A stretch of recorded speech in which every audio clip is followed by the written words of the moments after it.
Welcome back to the channel. Today, we are discussing one of the most celebrated holidays all over the world, Halloween. Every year, millions dress in costumes, carve pumpkins, and celebrate what seems like harmless fun, Halloween. But few stop to ask, where did this holiday come from?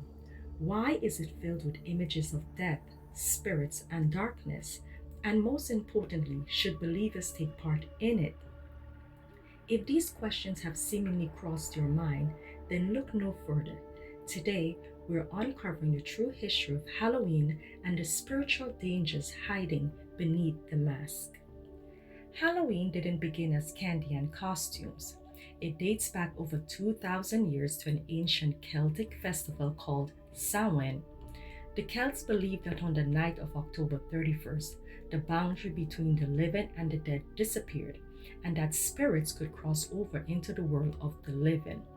It was also a time when the Celtic people celebrated the end of the summer harvest and the beginning of the winter solstice. So, why put on costumes? The whole idea was to protect themselves. People would light bonfires, wear disguises to fool wandering spirits, and offer food to the dead. But rituals weren't innocent, they were acts of pagan worship meant to appease supernatural forces and ward off evil. When Christianity spread through Europe, Pope Gregory III tried to replace or incorporate the pagan traditions of the Samhain festival with All Saints' Day on November 1st, calling the night before it All Hallows' Eve, which eventually became known as Halloween. So instead of erasing the pagan customs, the church just merged it into Christian culture. Even today, many Halloween traditions trace back to those ancient rituals. So let's look at some of those traditions. The origin of the jack o' lantern. During the festival of Samhain, people believe the spirits of the dead return to earth. To protect themselves from evil spirits, they would carve faces into turnips, rutabagas, or potatoes, and place a light inside to ward off wandering souls. These carved vegetables were placed near doors or windows, like spiritual guardians. This practice was deeply spiritual, but not in a biblical sense. It was part of a pagan ritual of spirit appeasement. They thought spirits needed to be tricked, fed, or frightened away. Then there's the legend of Stingy Jack. Centuries later, Irish folklore gave birth to the tale of Stingy Jack, a man who tricked the devil and was cursed to wander the earth forever with only a burning coal inside a hollow turnip to light his way.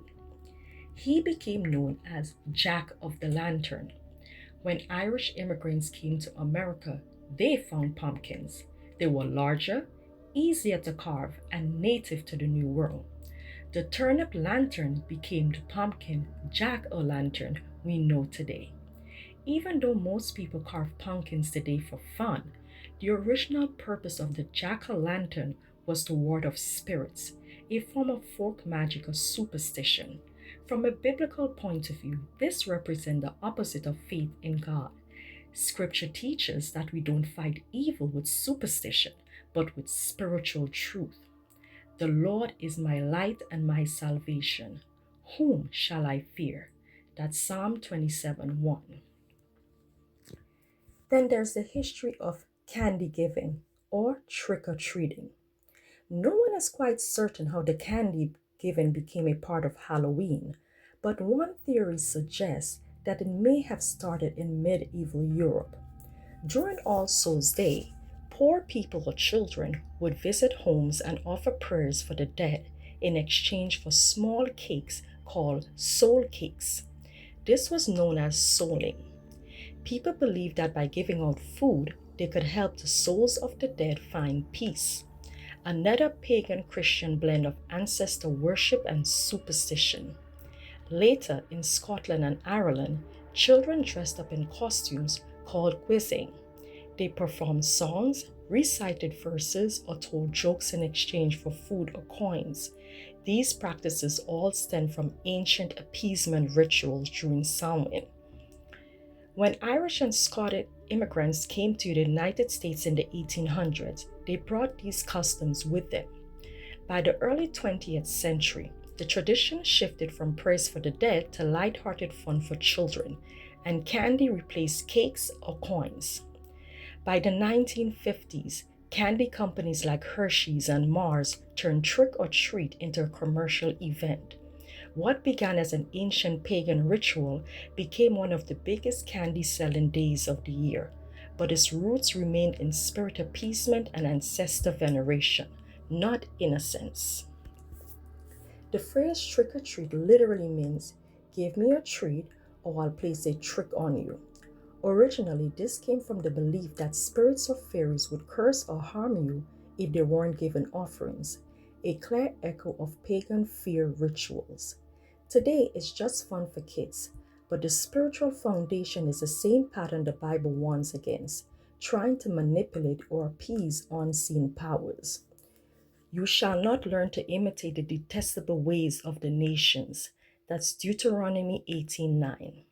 So, what began as pagan rituals to the dead has been repackaged as entertainment, but the underlying themes remain the same.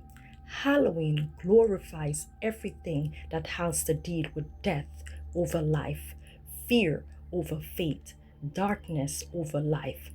As believers, we are called to come out from among them and be separate. That's 2 Corinthians 6:17. We don't need jack-o'-lanterns, costumes, or offerings to feel safe. We have the light of the world. We have Yeshua, who conquered death itself. For God has not given us a spirit of fear, but of power and of love and of a sound mind. That's 2 Timothy 1:7. The safest place to stand is not behind a costume or a mask, but beneath the covering of Yeshua Messiah the Christ. Remember, knowledge is a gift from above. We must nurture it to the fullest. Be blessed. Don't forget to like, share, and subscribe to the channel for more history and biblical stories.